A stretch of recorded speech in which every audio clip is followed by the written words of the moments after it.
Hey, Dr. Berg here. In this video, we're going to talk about apple cider vinegar. What are the benefits? What are the myths? First of all, here's the myth that apple cider vinegar contains a lot of nutrients. It really does not. It doesn't have a lot of vitamin A. It doesn't have a lot of vitamin C. It doesn't have a lot of minerals. What it does have is something even more important. In fact, the real reason why apple cider vinegar works for so many conditions has to do with this one thing it has called acetic acid. That's an acid. And the reason why it works is, and this might go against a lot of philosophies out there, is that the body, most bodies that I check in my office over many years, are way too alkaline.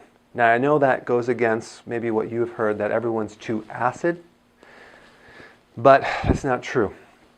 You really have to, when you talk about pH, you really have to understand that every part of your body has a different pH. So if someone says, oh yeah, you're too acid, well, what pH are you talking about? The urine? Are you talking about the saliva?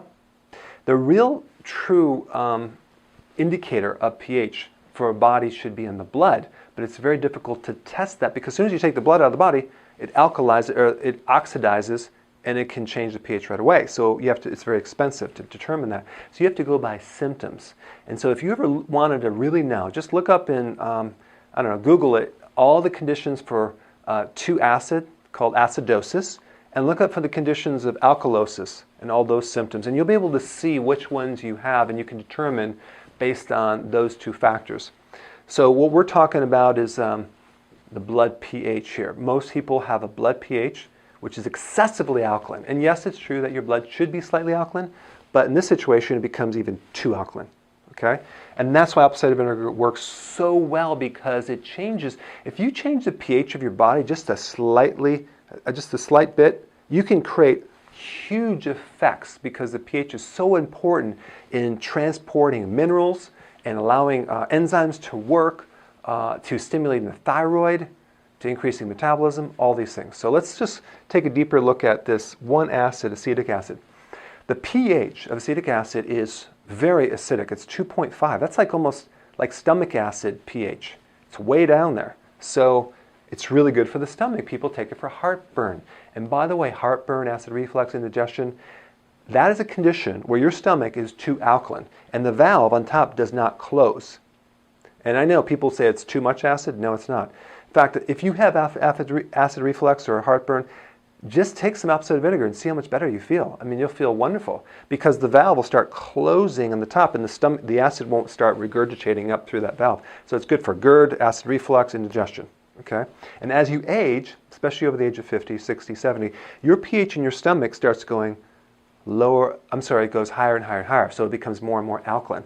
So you need more acid as you age to be able to digest protein and absorb minerals. Because if your pH is too alkaline, which most people have a problem with too much alkaline, they can't absorb calcium. They can't absorb minerals like they used to. So what happens, especially with calcium, is calcium starts building up in the soft tissues throughout the body. So you have the soft tissue calcification. I mean, you see that in people that are getting older, they're getting stiff, they have arthritis, bursitis, they get calcium developing on the eyes, there's cataracts, on the joints there's arthritis, on the nerves there's neuritis, on the kidney is kidney stones, on the gallbladder is gallstones, and the teeth is tartar. That could come from a pH problem. It's an alkalosis, a systemic alkalosis, which is your whole body is too alkaline. One of the things that I like to do as well is make sure they're taking the fat-soluble vitamins to transport that calcium out, like vitamin D and K2. But in this video, we're going to talk about the pH piece of this thing. Now, what causes this alkaline state? It has to do with this, in this book, it's called Sibylla Encyclopedia of Endocrinology, Volume 4, Frank Netter, MD. This is one of the main books that is used in medical schools, and it's a great physiology book to help you get some of the facts on how the body works. So right here, if you look on the page that talks about high cortisol, that's the stress hormone, high stress, high cortisol, causes alkalosis. It makes your body too alkaline. So unless you don't live on planet Earth, you might not have this problem, but most people I know live on planet Earth, they have a lot of stress, their bodies become too alkaline over time. The worst thing you could do is start drinking alkaline waters. Now, it's okay to drink water that's already alkaline, but don't try to alkalize it to an 8 or a 9 or because you're going to make your body worse. And then you won't be able to absorb calcium and things like that. So with adrenal, like stress and high cortisol, you become too alkaline and you lose this little thing called H+. So if you ever taken chemistry, you'll notice that H+ is an acid. So in other words, the adrenal causes you to lose acid through the urine and become too alkaline. So here's all the effects that stress can create. An alkaline body, which then blocks calcium. So you have all this calcium that plugs up everything, but it's unavailable to you, so you start getting the twitch on the left eye. You ever notice when people get stressed, they start twitching? Do you know why that is? Because it changes the pH, and the person can't absorb calcium. So then, this is a calcium deficiency. So you could take calcium, but if the pH isn't right, it won't work. The best thing to do if you have that twitch is to drink apple cider vinegar. Boom, drop the pH to make more acidic. The calcium gets mobilized and the twitch goes away. Cramping in the calf. Apple cider vinegar is the best thing to mobilize the calcium and get rid of cramping in your calves. Nerve pain, neuritis, especially like migrating pain with arthritis that maybe it'll move from this joint to this joint to this joint. Oh my gosh, give them a little apple cider vinegar, they are happy. So with stress, you become too alkaline, you lose acid, and you lose potassium. And the only reason I'm bringing up this potassium, which is a little extra thing, is that alkaline bodies tend to have a potassium loss. And then when you lose potassium, you actually make the person more alkaline. So they kind of work together. People say, well, drink apple cider vinegar to increase your potassium. That's not what's going to do it. Apple cider vinegar will help increase your potassium because you'll stop losing the potassium and you'll make the body more acidic and like it should be, and so that will help the potassium. And just think about, look at this. Potassium deficiency, high blood pressure, constipation, feeling of weakness, fatigue, irregular heartbeats. When you hear these claims about apple cider vinegar curing all these different things, high blood pressure, constipation, weakness, irregular heartbeats, it's because of the retention of the potassium, because the chain reaction that occurs after getting the pH in the correct level. People that drink a lot of protein drinks, or they eat too much protein, let's say they do the Atkins diet, or they're doing this high protein diet, what happens, there's the waste from that protein, it's called guanidine. It's a chemical. Very, very, very, very, very alkaline. Okay? And so that can cause twitching, nerve pain, and a lot of arthritis. Okay? Even when you do like the ketosis diet and you're doing more protein, you may feel stiff, you might feel more arthritic. Drink some apple cider vinegar. It flushes this thing out so nicely. So apple cider vinegar is the antidote to the residue of high protein, or too much protein for your liver and your body. So it's a really good cleanser.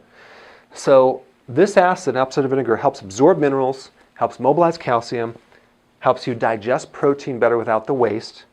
It helps the immune system, and that's the last thing I want to talk about. You've heard that people will take like vitamin C for a cold, right? Or for a virus infection.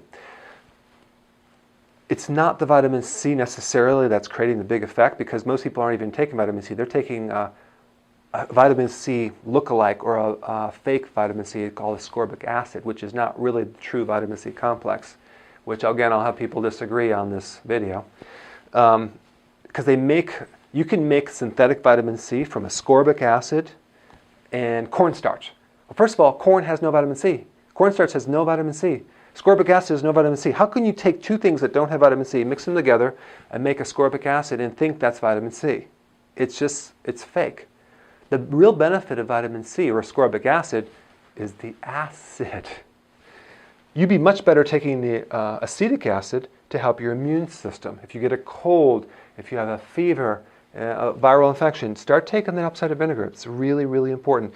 So these are the true benefits of apple cider vinegar, because it acidifies an alkaline body. So in the next section, I'm just going to show you a little concoction that I make and I drink on a regular basis. Okay, so let me show you how to make this. This is in my book, chapter 10. It's called the cranberry drink.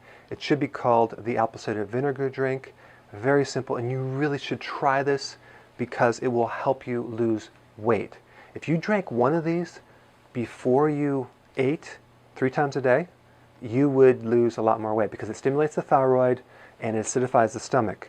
The only thing that I would recommend if you have a very slow metabolism is you may want to omit the cranberry juice. So you get the Bragg's apple cider vinegar. I like this the best. And simply a teaspoon in some water. Actually do 2. 2 teaspoons in the water before each meal.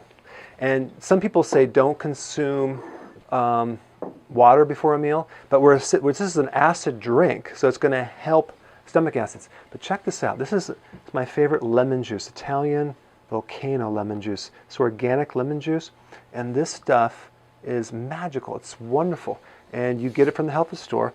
It's grown on these soils where the volcanic ash fertilized the soil. So you just do a teaspoon of this lemon right here. You don't have to use this lemon juice. You can use other lemon juice. You can use lemons. I like that lemon juice because I'm spoiled. Cranberry juice. Make sure you read the back of the label, and it just comes from whole cranberries. Because some people get the one that has extra grape juice or apple juice. You don't want that. Just do a teaspoon of this. And basically, this is your drink. Now, I like to, and this is just me, you don't have to do this. You can add some ginger, and there's some ginger root that you can shred in there, and it makes it a little spicy. I basically have this ginger extract that you can get. It's a liquid form. It's like ginger juice. And you put a little ginger, it's real spicy.